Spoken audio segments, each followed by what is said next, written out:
He says he was born 150 years too late. Paul Glidewell with Broad Axe Beamworks in Booneville, Arkansas, expresses his love for log home building and restoration.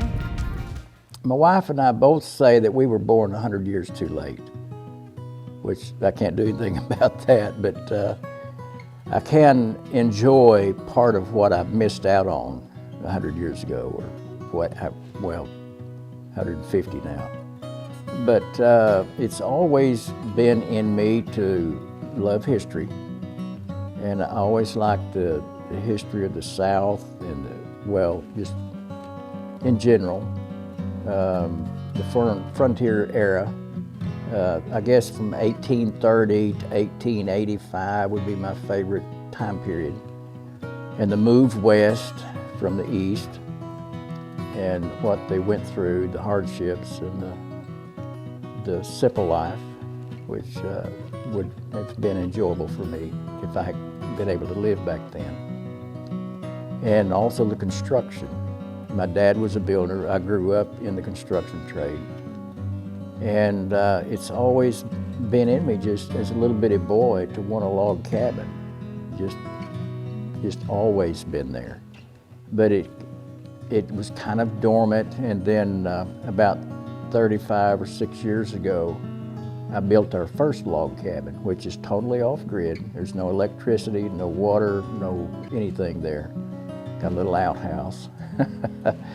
I got a wood cook stove and a pot-bellied stove. And I actually cut all those trees and hewed every one of them out. And I hand cut every notch. I didn't use a chainsaw, I did it with an axe. And I built that cabin, and I realized that that passion had woke up. It was in me.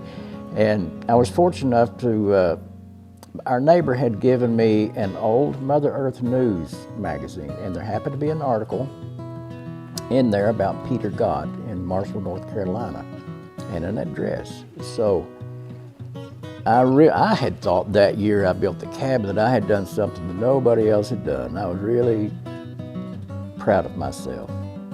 And I wrote him a letter when I found out about him. And he writes a letter back about 2 months later, and he introduces me to the guys that I worked with. And when I went and finally got to meet them and saw what they were doing, I was humbled real quick. Those guys knew how to build. I've done, I guess, actually 3 log home restorations. The biggest was the Chisholm House in Logan County. It was a house built for Dr. Stephen H. Chisholm back in 1845, 1850. We're not really certain about the year that it was actually constructed. Of course, our local legend could be off a little bit, but it was a total restoration. I disassembled it, and we numbered every log, and I charted the logs. I made notes on the conditions that they were in, the sizes of them, the notch dimensions and everything. And we moved it all away and stored it. And we were waiting on archaeologists to come in and do their thing. So it was several months before they got their part of the work around that area done, because this was, or is, a historical site. It was pre-Civil War for sure. The Bearded Carpenter is the name of our YouTube channel. So we do have a YouTube channel we started a couple of years ago, and it's going along really well. And we enjoy that. It's quite a bit of work doing the editing, but I'm not the one that has to worry about that, since my wife is the one that takes care of all of that. But the YouTube channel actually has helped to boost,